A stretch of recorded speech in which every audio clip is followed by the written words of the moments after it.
Hello, thank you for your time for coming for the live here. I am sure it will be very good for us here in Brazil. Thank you. I have the questions. I will start with questions here without losing time. Let's go. Uh, we know most of doctors give too much importance to LDL. Like even if the patient lost weight and got better in all other exams, if LDL rate got higher, they will think this is bad. You haven't told about this in the first time you saw a patient who used Atkins diet. In another hand, in the low carb community, some people say LDL doesn't matter at all. But I think the answer might be in the between these 2 points of view. I want to know what do you think about this question? When do you, as a doctor, is concerned about the LDL rate of a patient? Well, you're right. So anytime there's people who say LDL doesn't matter at all, or LDL's the most important thing, the answer is always right down the middle. And the reality is you don't want super high LDL, but you don't want to focus on low LDL and exclude everything else like body fat and triglycerides and A1C.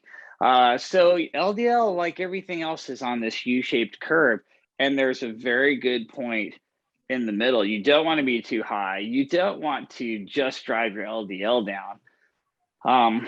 I've had patients who were on high dose, high potency statins whose LDL was, 30, 40, 50, and they still had a clogged artery and a heart attack. So that's not the only thing to worry about. But you can't just totally ignore it and say, oh, the higher the better. You want high LDL. That's not true either. So the answer is definitely somewhere in the middle.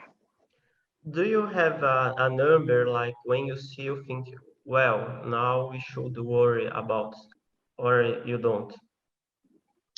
I really don't have a number. I have to look at other factors like family history and CT coronary calcium score and other risk factors.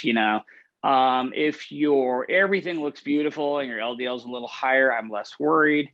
If all your risk factors are terrible and your LDL is extremely high, I'm very worried. Yeah, so it's definitely something you can't ignore. And for people who have lots of risk factors and known coronary disease, I do prescribe statins. So there is a role for statins in people who actually have clogged arteries and who have familial hyperlipidemia or super high cholesterol. So you can't just completely ignore it, but it's also not as important as some people make it out to be. Right. And what changes in diet do you recommend to lower LDL in a PE or low carb context? Let's say 300 LDL. What changes in diet the people can do in PE or low carb context? Right. There's a couple things you can do. Number one, eat less saturated fat. And the biggest contributors of saturated fat would be really fatty red meat and high fat dairy like butter and heavy cream. So you could lower saturated fat. You could also lower the amount of fat that you're eating overall. So you could lower total fat. And typically that means you liberalize carbohydrate to some degree. So when I see patients with super high LDL or high total cholesterol, I usually tell them to liberalize carbs a little and pull fat back. So now you're eating 100 grams of carbs a day, maybe 125 grams of carbs. It's still technically a low carb diet. It's certainly way lower than the average American. And then you dial fat down at the same time, especially saturated fat, and you eat more monounsaturated fat from fish and avocado and things like that. And that will almost always lower LDL and total cholesterol to some degree. Nice. I saw in your Twitter, you did this to yourself, right? Right. Yeah, absolutely. Yeah, my cholesterol at times has been 260, 270, 280. My last cholesterol was 160. Yeah, I dropped it about 100 points just by eliminating butter, heavy cream, full fat dairy, high fat cheese. Now I'm eating, low fat cheese, low fat cottage cheese, whey powder, all of these lower fat dairy sources, a little bit more fish, skinless poultry, a little bit less really fatty red meat. And that will definitely lower your cholesterol. I don't know just how worried we need to be about that in otherwise healthy people. Nobody really knows for sure. But if you look at statistics in large populations, lower is definitely better on a statistical level. Right. Next question. In high protein diets, some exams change sometimes, like creatinine and uric acid. But that is not always a bad thing. Can you talk about that? Well, uric acid will sometimes temporarily go up on any low carb diet. And as long as you don't have like terrible gout, that's typically not bad. And it usually comes back down when your body gets used to it. Honestly, the only creatinine usually doesn't go up with a high protein diet, but blood urea nitrogen does go up. BUN or blood urea nitrogen does go up on a high protein diet, and it's completely harmless as long as your kidney function's normal. It doesn't matter what your blood urea nitrogen is. Really, the only lab change I see in people long term on a high protein percent diet is an elevated blood urea nitrogen, and it's no problem at all. Right.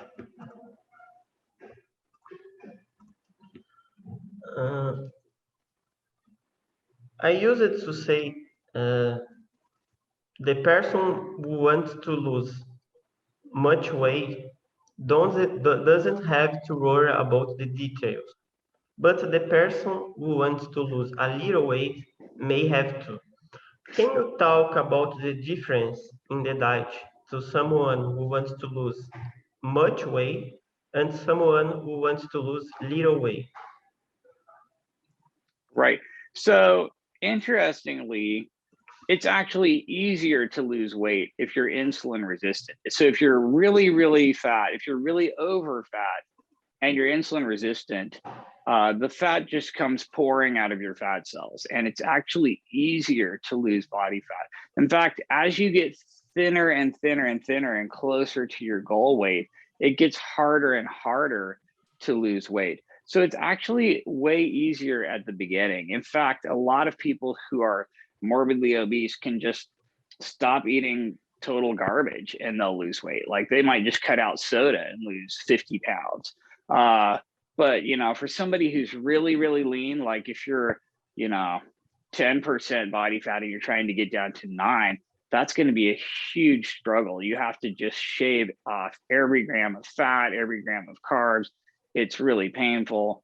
So there's just the thinner you get, the harder it gets. It's almost exponentially harder. Yes, and I see a lot of people who have much weight to lose. They want to cut out. I have to do everything perfect, but you really don't. You just have to do a bit better. Yeah, absolutely. Just like, stop drinking calories. That you'll lose a ton of weight instantly. We know carbs and fats are energy. In what situation is better to consume more fat or more carbs? I think carbs are better if you're doing high intensity exercise.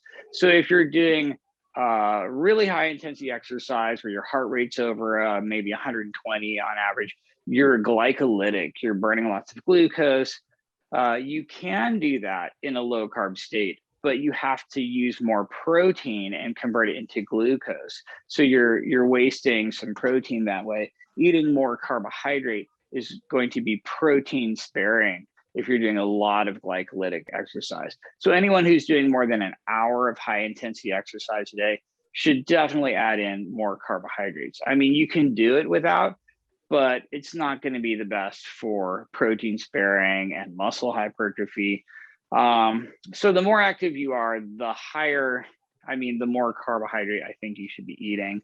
If you're extremely sedentary and you never do any high intensity exercise at all, I think you should get a higher percentage of your calories from fat. That's where I see lower carb, higher fat working better is extremely sedentary people.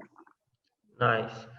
And you think there is like a personal preference, like some people with fat have more satiety, or some people with carbs do better? You see this in your work?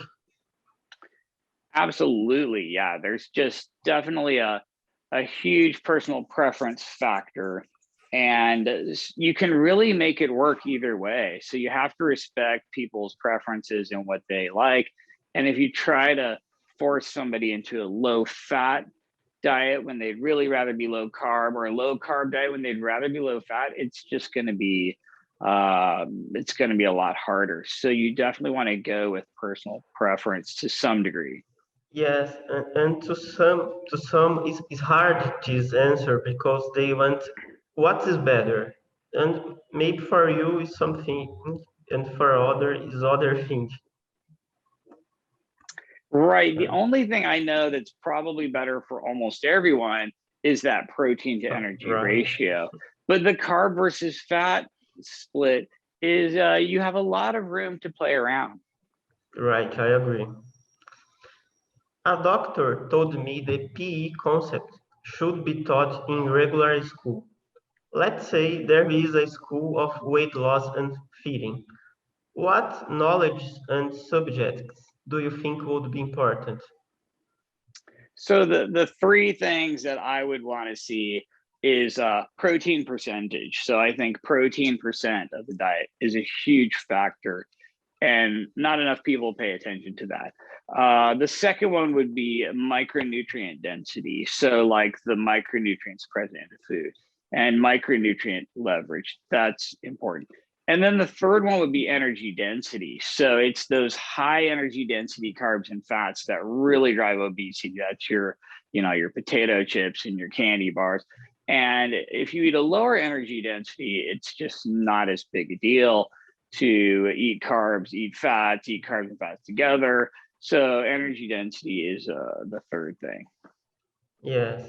And do you agree, like children should learn about food in school? Oh yeah, they really should.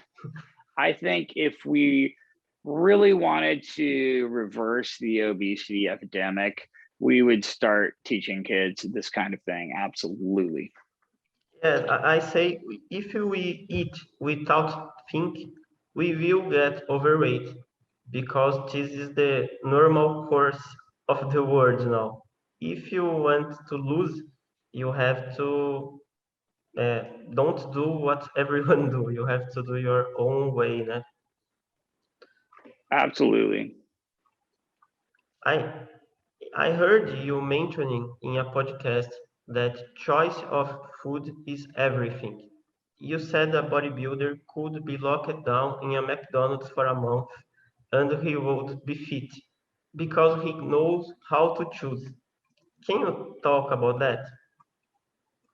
Right. So I can lock a bodybuilder in the, you know, gas station store, the McDonald's, the just any location where there's any kind of food, and they're going to just immediately look for a lean protein source. So in your McDonald's, you're just going to get the grilled chicken, right? And you're going to add some really low energy density carbs or fats to that. So you're going to eat the grilled chicken salad.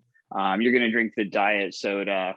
you're basically going to have success even though your food environment is, 95% garbage. You're going to find that 5% that has your lean protein, your micronutrients, your low energy density carbs and fats, and you're going to eat that. And so pretty much knowledge is power. And once you know this stuff, you can succeed anywhere. Yes, that's why I think use a calorie counter app can teach a lot for everyone who wants to choose better. Mm-hmm. And we always thought, oh, this is just for control calories. But no, we can learn a lot using applicative like this. We know to build muscle, eat more than 1.6 or 1.8 of protein per kilo will not bring additional benefit. Do you think there is another benefit beyond eating more than that quantity of protein? Yes, there are several. First of all, if you're in a really low carbohydrate environment or on a low carbohydrate diet, you need to use up more protein to make glucose out of. So you're using more protein for glucose, you might benefit from even higher protein. So like the studies that came up with 1.6 grams per kilo, it wasn't on a low carb diet. That was on a diet with a ton of carbs. So you're sparing all that protein. If you're on a low carb diet, maybe you'd be better off with twice that much protein. We just don't know. Also, there's above and beyond muscle hypertrophy, there's a satiety benefit to this protein. So eating more protein might improve satiety per calorie and might help you automatically eat less calories. And so even the 1.6 grams per kilo is the maximum for muscle hypertrophy on a moderate to high carb diet. You might want to go above that on a low carb diet, or above that if you're trying to get leaner. Yes, and we don't have a downside for that, right? No. In the same topic, some people are too worried about how much protein I will absorb per meal, but this only matter for muscle hypertrophy, right? You don't have to worry if your body is using all the protein for muscle or not. Right. So there are plenty of bodybuilders who do the lean gains protocol, like a 16-8, and they're eating all of their protein in an 8-hour window, and they still, I know I could name bodybuilders who've reached their maximum genetic potential eating a 16-8 diet. So I know that you can make that work and still put on as much muscle as you're genetically capable of. What I don't think is optimal is fasting 24 hours or one meal a day or extended fasting. So I usually don't recommend much above a 16-8 if you're really trying to get as much muscular hypertrophy as possible. Right. We know many people fail in the diet because they scale or because they think they are not improving, even when they are. What is the best way to follow the progress of weight loss in your opinion? Well, I do like daily weights, even though there's a lot of up and down, and you have to look at a weekly average or a monthly average or a much longer time scale. I still like daily weights and then just looking at a bigger time scale. I also like waist circumference. But if you don't want to measure anything, the two easiest ways to gauge your progress is number one, how your pants fit. How your pants fit is a huge big deal. Like people will notice their pants fitting more loosely maybe before they see any change on the scale or anything else. The other one is just how you look naked in the mirror. I mean, that's a huge big deal. I mean, you can usually see these visual changes sometimes before you even see a lot of change on the scale. So those are my favorites. Yes, I like photos too. You can click photos and compare over time.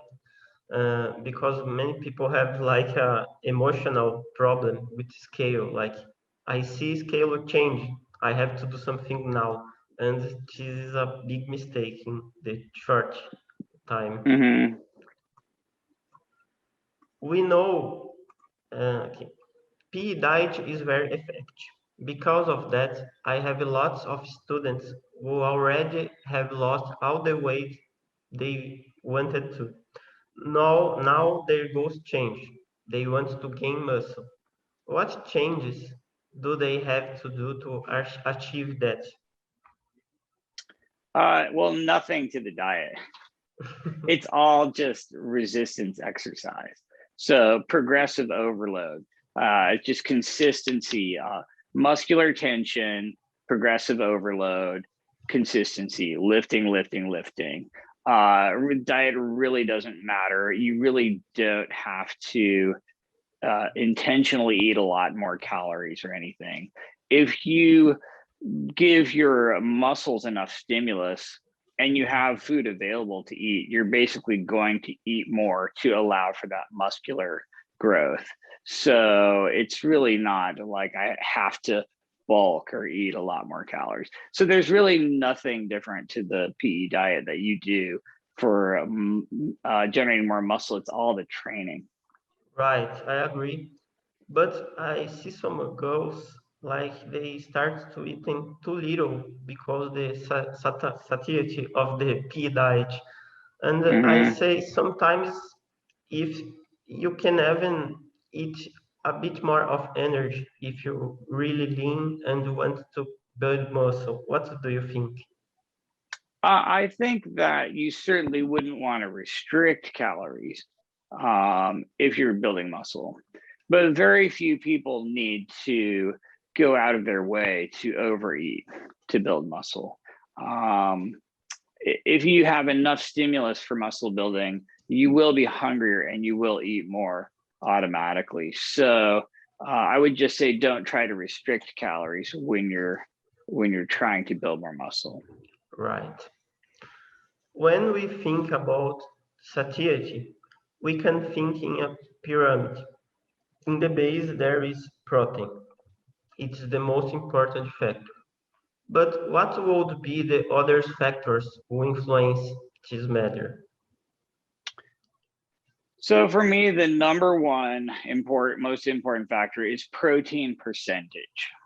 So that's your PE ratio, basically protein percentage of the diet. That's number one. Number two is the energy density of your carbs and your fats. So, like an avocado is a very low energy density fat, and berries are a very low energy density carb. But oil and sugar are super high energy density carbs and fats. So you're just really going to overeat those. So it's protein percent first, and it's energy density of carbs and fats second. Right. And what do you think about fiber? I think fiber is good. I mean, we definitely have studies that for, I can't quote it exactly, but for every certain amount of grams of fiber, you just automatically eat 100 calories less. So fiber is very helpful up to a point. If you go beyond that point, you get, bloating and gas and gastrointestinal problems. But if you're not eating any fiber, then you're probably going to overeat calories, or you're going to struggle to not overeat calories. So fiber is important, and fiber is on this U-shaped curve where you don't want to eat too much and you don't want to eat too little, and you have to find out what's a good amount for you. Do you think fiber matter? Every fiber, like supplement fiber, or it have to be fiber from food? It has to be fiber in food. So most studies looking at fiber supplements show that they don't do anything. So it really has to be in your food. I never recommend fiber supplements at all. Yes, here we have psyllium. Don't know if you know. Right. Yes, Yeah, some we have people that. think I will eat more psyllium to. No, Right. don't Yes, do it. we have even some people who. It's funny, but it's sad. They put psyllium in the bread to lower the glycemic impact, but it's a bad idea. Yeah, I would not do that. Yeah. Can you explain the concept of food matrix and how it can help us in the diet? Right, right. So if I just eat, if I ate like some whey powder and some oil and some sugar and I mix them together, I should have a complete diet. I've got protein, I've got fat, and I've got carbs. But you're missing out on a lot of micronutrients. So you always want to eat food in a cellular form. So a cellular food would be like actual meat or actual fruit or vegetables. You get the cell wall, which has phospholipids and all of these minerals and different cellular components. You get the cellular organelles, and you're getting a much better nutritional profile. And there's a lot of stuff in there that is hard to quantify, but it's more than just refined carb, refined fat, refined protein. So you really want to eat food in a cellular format, if at all possible, because then you get this food matrix with lots of micronutrients and stuff like that. Yes, people think too much in carbs, fats, and forgot that food is more than that. Where you are getting those carbs, those fats, and I see they those thing about food matrix. There are studies about this. It's not like a nature talk. Is we really have evidence that food matrix matter, right? Right, absolutely. And I even saw a study showing we found a new thing in milk in last years, and it's like there are a lot of things in food we don't know yet.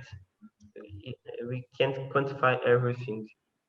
Correct. Right. I'm sure there's a lot of compounds that we don't even know we're missing out. We don't even know what we don't know there. Yes, like the thing with vitamin D. Uh, Taking sun is not the same thing as vitamin D, and maybe we don't even know why. Right. We know counting calories as a starting point of weight loss is not a smart idea. Example, I can't eat more than 2000 calories a day. But how we can use calories in a smart way? So if you fix the protein percentage, then calories might be useful. So if I told you just eat 2000 calories a day, you might just eat, Pop Tarts, 2000 calories. You have like, 5 Pop Tarts and you'll be starving. But if I said eat 2000 calories a day and it has to be 40% protein, that's 200 grams of protein. So if I said you have to have 2000 calories, 40% protein, that's 200 grams of protein. Ooh, now that's totally different. You have to eat, lean meat and, low fat dairy and all of these foods that have a high protein to energy ratio. That would be smart. If you're just worrying about protein and calories, that would actually be effective. That would work. A lot of people do that and they can swap out fat or carbs. Doesn't matter as much. So the smart way to use calories is with a fixed protein percentage of calories. Right. And I think we can use calories to choose some food like cheat meal. Like you can have a 2000 calories or 300 calories dessert. It's a lot of difference, and you will be better in less calories. If these don't have nutrients, you can go for the calories. Do you agree? Absolutely. Yeah. Calories are much more important when you're talking about non-protein energy. So looking at the calories in carbs and fats, yeah, that's important. If you're eating, a cookie or a dessert, like you said, ooh, you might want to go with the lower calorie one. It's when you're dealing with protein that you basically want to ignore calories because it's ridiculous. Yes, like meat and eggs have too much calories, but Right. you have a lot more. Some people say eating protein or animal protein is bad for your intestine and microbiome. What is your opinion about this? This Some of the studies that give us this data are very artificial, and so we really don't have a lot of in vitro human data on this sort of stuff. Like, I mean, in vivo, like actually in humans. So, like if I look at cellular culture in the lab and I dump a bunch of saturated fat on it, it is going to be toxic, but so are a lot of other things. So I think some of this data uh, is manufactured in a laboratory setting and not really in humans. Right. In your experience, you see people with problem in intestine because high protein diet? No, I usually don't. I haven't seen a lot of gastrointestinal problems from protein. Most of our gastrointestinal problems are from carbohydrate. So a lot of people have irritable bowel syndrome, and they have intolerance to FODMAPs, fermentable oligodisaccharides, monosaccharides, and polyols. That's your lactose, your fructose, your legumes, your grains. All of these carbohydrates can ferment in your intestine and create a lot of gas and bloating and loose stools and increased transit time and all sorts of problems. So I see the most problem with carbohydrates: fiber, insoluble fiber, FODMAPs. These are protein is usually not the problem. Right, Different types of carbohydrate is the problem with gastrointestinal issues. Usually not protein or fat. right. And some people say, I started to eat more protein, but now I'm going less to the bathroom. Uh, what do you say in those cases? So it is possible to eat a super high protein diet that is what is called a low residue diet. In other words, if I just drank whey shakes, I would absorb 100% of that in my small intestine, and I might not have a bowel movement for weeks. Like we have astronauts going to outer space, and they will intentionally eat a low residue diet where they're just drinking protein shakes and drinking glucose, and they might not have a bowel movement for a month. And so that's technically okay. And we do see fewer bowel movements in people with a really, really high protein percentage diet. But that's not necessarily harmful or a bad thing, if you know what I mean. Yes, and I think when the people eat too much ultra processed food, they have a high residue diet because much thing is not absorbed. Uh, Oh, I would say that's even more notable with like raw plant foods. Like your raw vegan is having, like 10 bowel movements a day because there's so much insoluble fiber in your 5 pounds of broccoli or something. right. In the same direction, other people say eating protein is bad for autoimmune disease. What do you think? I think that being overweight is bad for autoimmune disease. So you can draw a graph of insulin resistance and autoimmune disease symptom scores, and it's just a straight line up and to the right. So the more over fat you are and the more insulin resistant you are, the worse every single autoimmune disease is going to be: your asthma, your rheumatoid arthritis, your psoriasis. As people get thinner and thinner, we see autoimmunity going down. We see inflammatory markers going down. That's almost universal. Also, exercise. The more exercise you do, because the amount of energy your body has to spend every day is constrained. If you exercise more, your immune system has less energy available to overreact to stuff. And so you will always improve autoimmune disease by getting thinner and exercising more. And actually eating more protein is helpful for both of those. And I don't see protein making anyone's autoimmune disease better. It typically makes you thinner, improves body composition, and then your autoimmune disease gets better. Right. I received testimonials about people with psoriasis, like, oh, the diet helped me. And yes, I think it's like a collateral damage, a good damage, let's say. You got thinner, you got better in your autoimmune disease. Right. And I think we don't have like a specific diet for autoimmune disease, right? We don't know yet what is the better. We don't. We just know that being thinner is always better and exercising more is always better. And those seem to be the biggest drivers. Right. Oils in general are pure energy, and we should avoid eat too much of them. But there are some people who demonize the seed oils.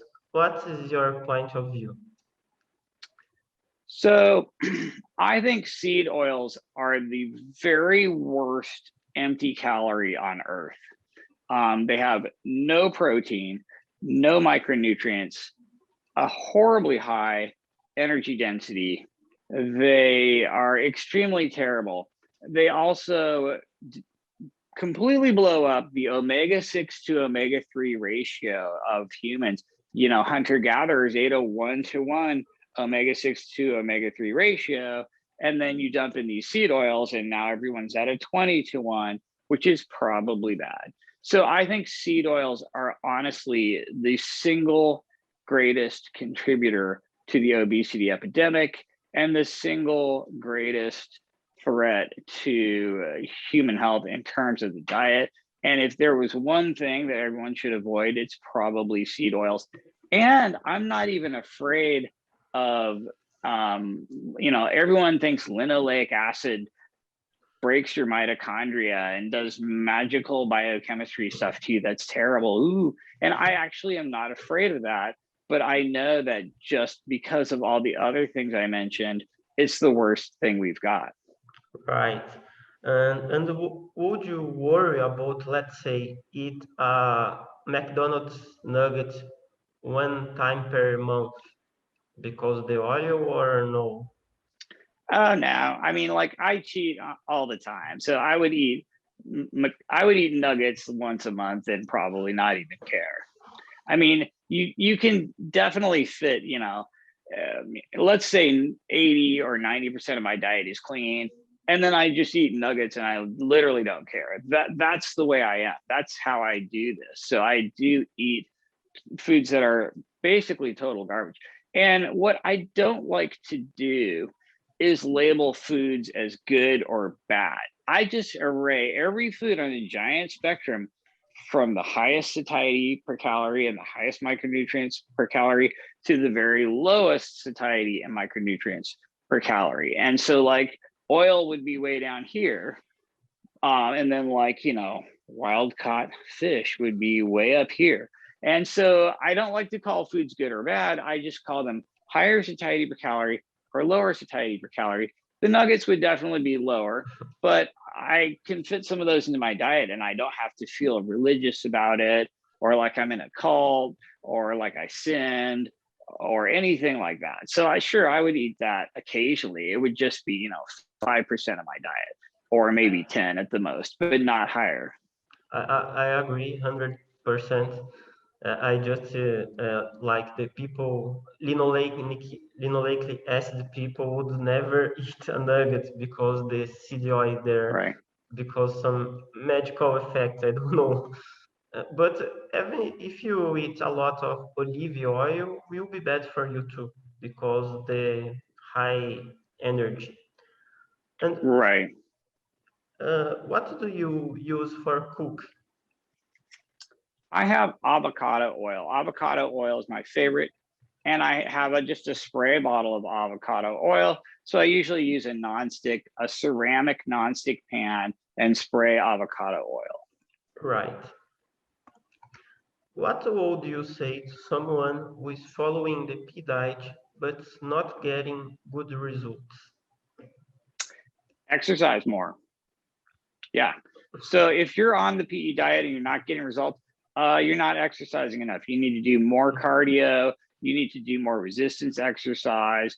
I would say try to do half an hour of cardio every day. You know, try to lift weights to failure 3 times a week at a minimum. Yeah, it's most people are not leveraging exercise enough, and you really have to do both. It's 50-50 diet and exercise. So I see so many people who just it's diet. They're always just trying to, I'm eating 20 grams of carbs, maybe I'll eat 1 gram of carb, or they're playing with their diet, but they have no more room for improvement, and they're just completely missing out on the exercise side. And if they just ignored their diet and walked uphill on the treadmill for half an hour every day, they'd have way more success. Right. And what is the most common mistakes of people who are doing the P diet? Most common mistakes. I think the first mistake a lot of people have is not understanding that it takes a pound of meat to give you just 100 grams of protein. So some people think, oh, I need 150 grams of protein, so I'm going to weigh out 150 grams of chicken breast, and it's like this big, and I'm like, no. So actually being able to look up and understand how many grams of protein are in different types of meat, for example, that's probably the number one problem that I see. And that's a huge problem. And I don't think I did a good enough job in the book explaining that to people, like, hey, a pound of meat's only 100 grams of protein at the most. So I think a lot of people don't know that initially, and hopefully they learn really fast. Yes, it's because maybe we think everyone knows that, but no, like people are one step behind of Right. this. Mm-hmm.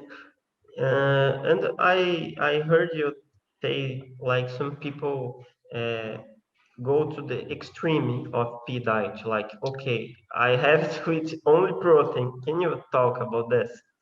Right. So the PE ratio is something else that's on a U-shaped curve. Like, you don't want to be too low, most people are, but you really don't want to be too high. You'll just be starving, and you can't do it for more than a day or two. So you want to find where you're at on the protein to energy ratio and just raise it a little bit in a sustainable fashion. So everyone's like, oh, protein's good, carbs and fats are bad. Oh, great, my whole diet now is just egg whites and whey powder, done. Yeah, no, you're going to totally fail. You're going to just feel awful.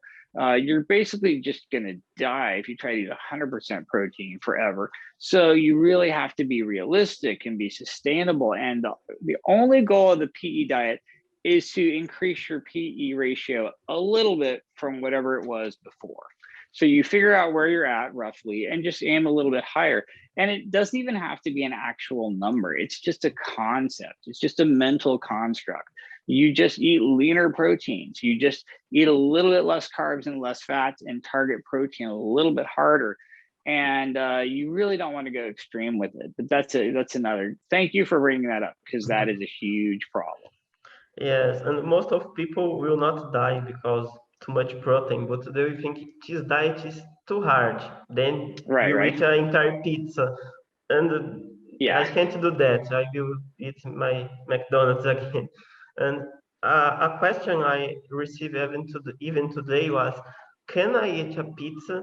Then I will eat 2 or 3 scoops of whey protein. It's fine.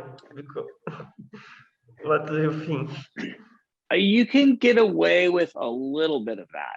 Kind of like if it fits your macros. If I eat, 80% of my diet is just lean meat and green vegetables and really clean, and then I have like a little bit of pizza. Oh yeah, you can totally pull that off. I mean, that's Yes. basically the way I eat. That's completely fine. That's what most people are doing. Most people are eating 80% good and then 10 or 20% just garbage or anything at random. That's totally fine. Also, the more active you are, the more of that you can get away with. But what you don't want to do is just start out with junk food and then try to dilute it with protein by adding the whey protein on top of that, like you just described. That is not going to work. Yes, people think maybe if the number is good, I will not get weight, but the protein don't eliminate the energy you eat. It just help you to eat less. But if you eat the protein before, and can you talk? How do you plan your cheat meals? Like you have some plan, or can you talk about this? I usually just let them come to me at social occasions or eating out or going places. So I'm not like planning it on the calendar at all. Yes. So yeah. When I mean plan, I mean like you will have a event in the night. Do you like Right. eat less energy in your day because like this kind of preparation? Yes, yes. So I will intentionally eat, protein first and more protein, and that way I'm not starving when I get there. And I'll intentionally keep the energy a little lower, saving some energy calories because I know that's what I'm mostly going to eat when I'm cheating. All the cheat foods are just carbs and fats. So I'm eating mostly protein earlier in the day. I'm typically eating these foods later in the day, in the afternoon or evening, and I'm usually trying to eat protein before that. So that's my strategy. If you do eat protein before, you're less likely to overeat. Right. And if for some reason you in a bad day, let's say, you don't eat too much protein, but you are not hungry, do you force yourself to complete uh, a point of protein, or you just go next day? No, no, no, no, no. Yeah. The first rule of eating is don't eat if you're not hungry. I never, ever, ever, ever eat if I'm not hungry. I'm never trying to, I would never say, oh, I only ate 120 grams of protein and I'm supposed to have 160. So I'm going to make myself eat 40 grams of protein. That's terrible. That's a terrible idea. The idea is if you're hungry enough to eat up to the 160 grams of protein and then eat carbs and fats if you're still hungry. But if you're not hungry, don't make yourself hit your protein goal. Right, I agree. In the past, one problem of people who wanted to lose weight was too little information. Today, the problem is too much information about diet. What is your advice to people who struggle with excess of information about diet? I would say listen to people who at least try to be evidence-based. And listen to people who make common sense and listen to people who have reasonably good body composition themselves.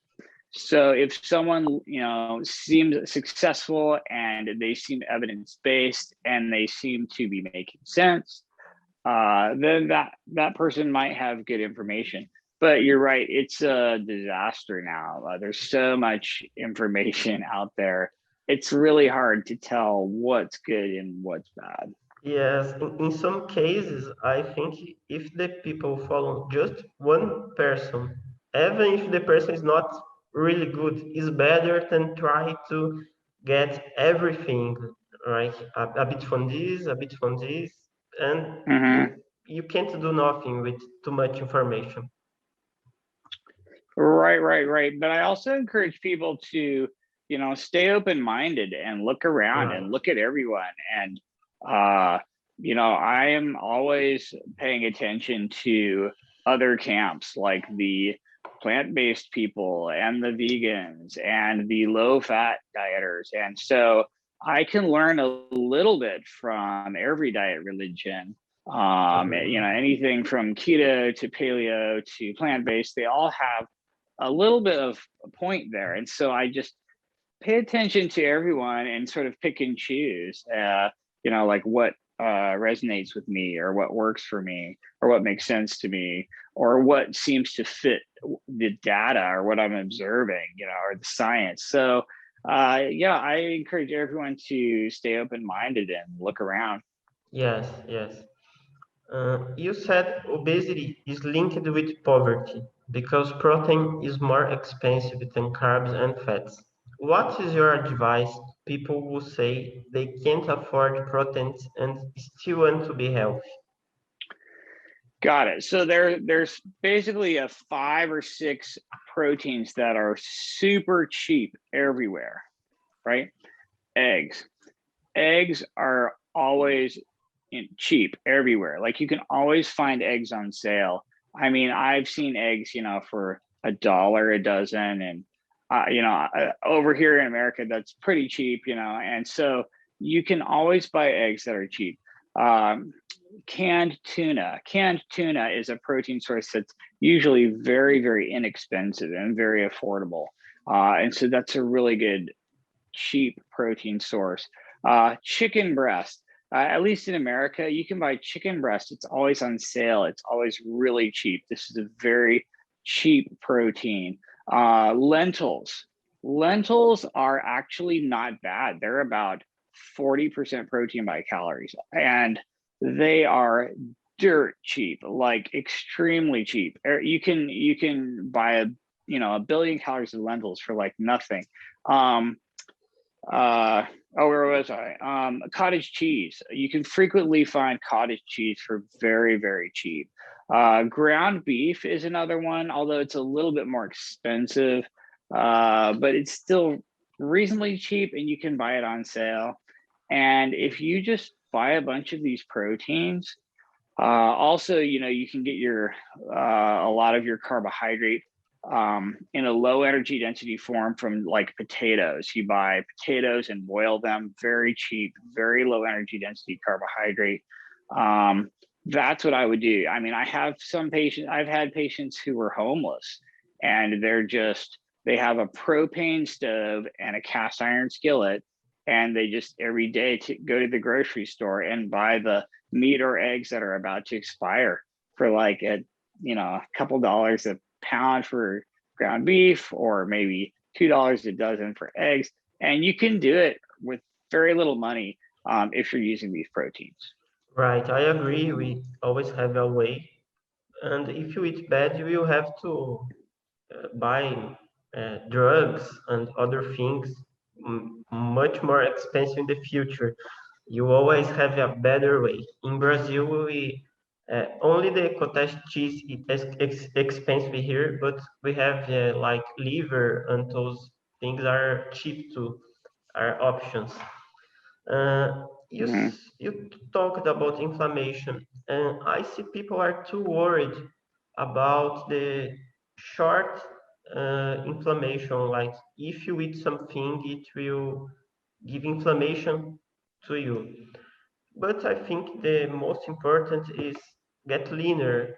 That will help you with inflammation. Can you talk about inflammatory foods and those? The whole concept that a food is inflammatory or non-inflammatory is very artificial, and there's very little data to support that, and it's not terribly scientific. And by far and away, the most inflammatory thing that I see in the clinic, in the real world, is just over fatness, being over fat. That's horrifically inflammatory. And I can just watch people lose fat, and their C-reactive protein comes down. I mean, their inflammatory markers just come way down. And so the number one strategy is to just be thinner. Also, things that cause acute inflammation are not necessarily harmful. They might be good for you. Exercise is inflammatory as hell. When you do high intensity exercise, it's acutely extremely inflammatory. In your muscles, you have a ton of inflammation, but it's very short term. It goes away. Then you're actually less inflamed later on. So you really don't want to pay attention to acute changes. It's more long term, and that's more how insulin resistant you are or how over fat you are. Yeah, I agree. And if you are too worried about inflammatory food, you think, what are you eat? Because meat is inflammatory. Cottage cheese is inflammatory because casein, like you don't have options. It's too hard.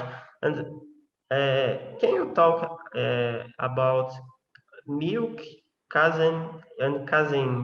Because a lot of people are afraid to drink milk, even low-fat milk or anything with casein, because it is inflammatory meat. But you don't worry about those two foods. Well, there are legitimately a lot of people who have a lactose intolerance. And people with lactose intolerance probably shouldn't drink regular milk because they really will have some problems with it. Fermentation and gas and bloating mostly. So you really want to stick to fermented dairy where the lactose is all gone, like a cheese or a yogurt.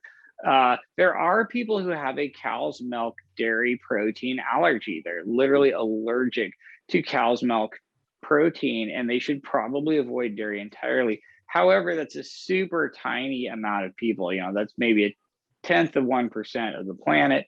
So most people don't get extra inflammation from casein or whey or cow's milk proteins. So I would say your average person doesn't have to worry about it. Now, if you do notice that dairy gives you some horrible issue, then you could have a cow's milk protein allergy and you might want to avoid it. But most people are going to tolerate that just fine. And I would never tell someone, oh, you should avoid dairy because it's inflammatory.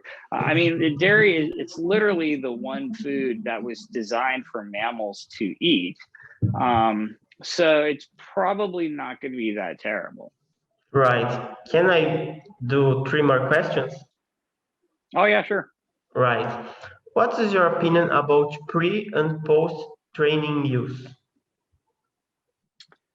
Right. So I will do cardio sometimes on an empty stomach. Like I'm fine doing fasted cardio, but resistance exercise, I usually like to have some amino acids in my bloodstream before, and I also like to eat a lot of calories afterwards so I can do muscle protein synthesis.